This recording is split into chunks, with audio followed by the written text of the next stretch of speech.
দেখুন আমি বলেছি এখনো বলছি আমার মনে হয় কিছু পুলিশের মাইনে হয়তো তৃণমূলের পার্টি অ্যাকাউন্ট থেকে আসে, কিছু পুলিশের মাইনে তাদের আচরণ পার্টির ক্যাডারদের মতো।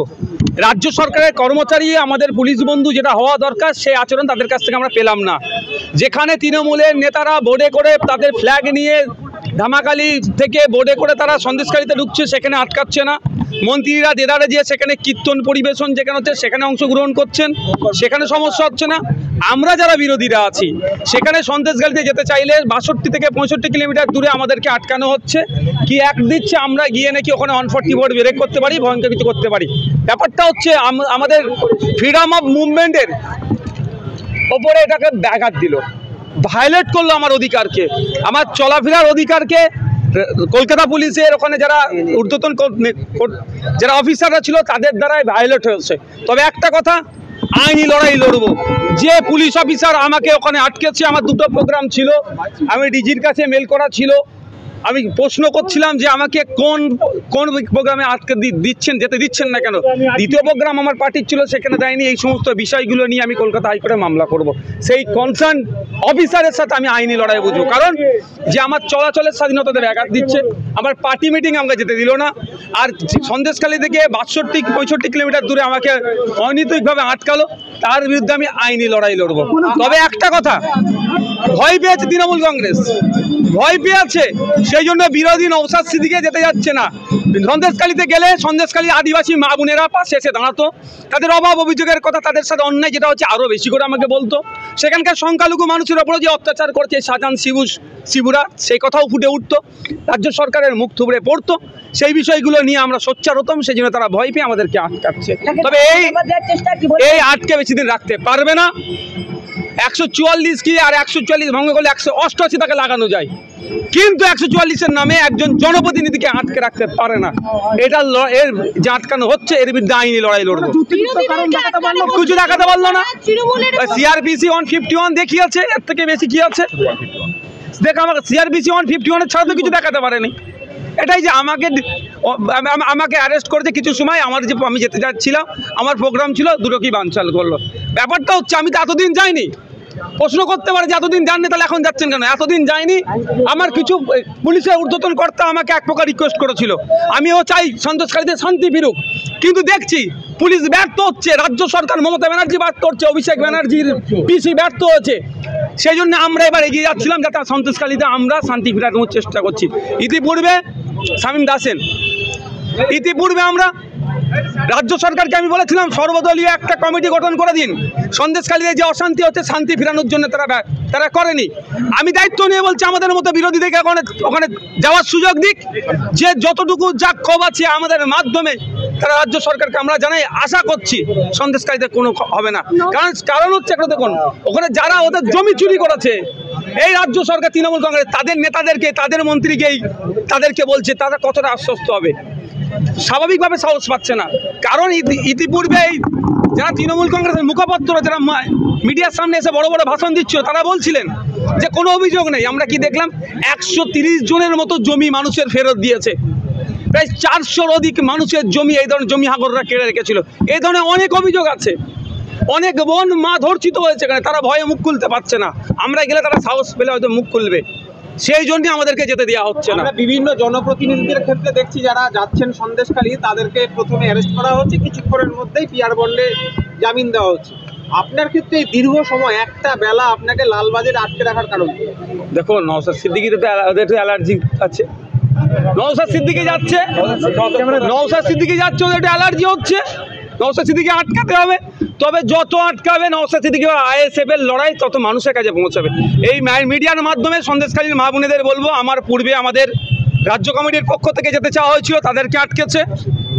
ডেপুটেশন দিয়েছি আমরা এসপিকে, বিভিন্ন থানায় আমরা ডেপুটেশন দিয়েছি। আমি যাচ্ছিলাম দলের চেয়ারম্যান, আমাকেও আটকেছে। সন্দেশখালীর মা বোনেদের পাশে আমরা আছি, সন্দেশখালীর নাগরিকের পাশে আমরা আছি। তাদের হয়ে আমরা যেমন মাঠে ময়দানে লড়াই করব, আইনি লড়াই করব, বিধানসভার মধ্যে তাদের হয়ে আওয়াজ আমরা তুলব। 30 কিলোমিটার আগে আপনাকে আটকানো হলো। আপনাকে যখন আটকানো হচ্ছে তখন ওখানে পৌঁছে গেছেন বাদশা মৈত্র থেকে বেশ কয়েকজন বুদ্ধিজীবী।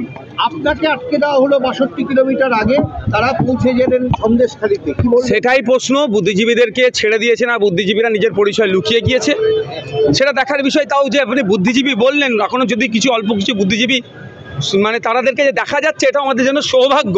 কারণ স্বঘোষিত কিছু বুদ্ধিজীবী, যেমন নন্দীগ্রাম আন্দোলনের সময় যারা বুদ্ধিজীবী ছিলেন, সিঙ্গুরে কারখানা তাড়িয়ে বাংলার যুব সমাজের ভবিষ্যৎ ধ্বংস করার জন্য যেই সব বুদ্ধিজীবীরা মেতে উঠেছিল, সেই সমস্ত বুদ্ধিজীবীরা আজকে তো শীত ঘুমাচ্ছে। তাও তো কিছু বুদ্ধিজীবী গিয়েছে, যেমনভাবে গিয়েছে তাদেরকে কুর্নিশ জানাই। কিন্তু আমাকে যেভাবে আটকানো হয়েছে, আমাকে যেভাবে CRPC 151 দেখিয়ে আমাকে আটকেছে, এটা নিন্দাজনক, ধিক্কারজনক।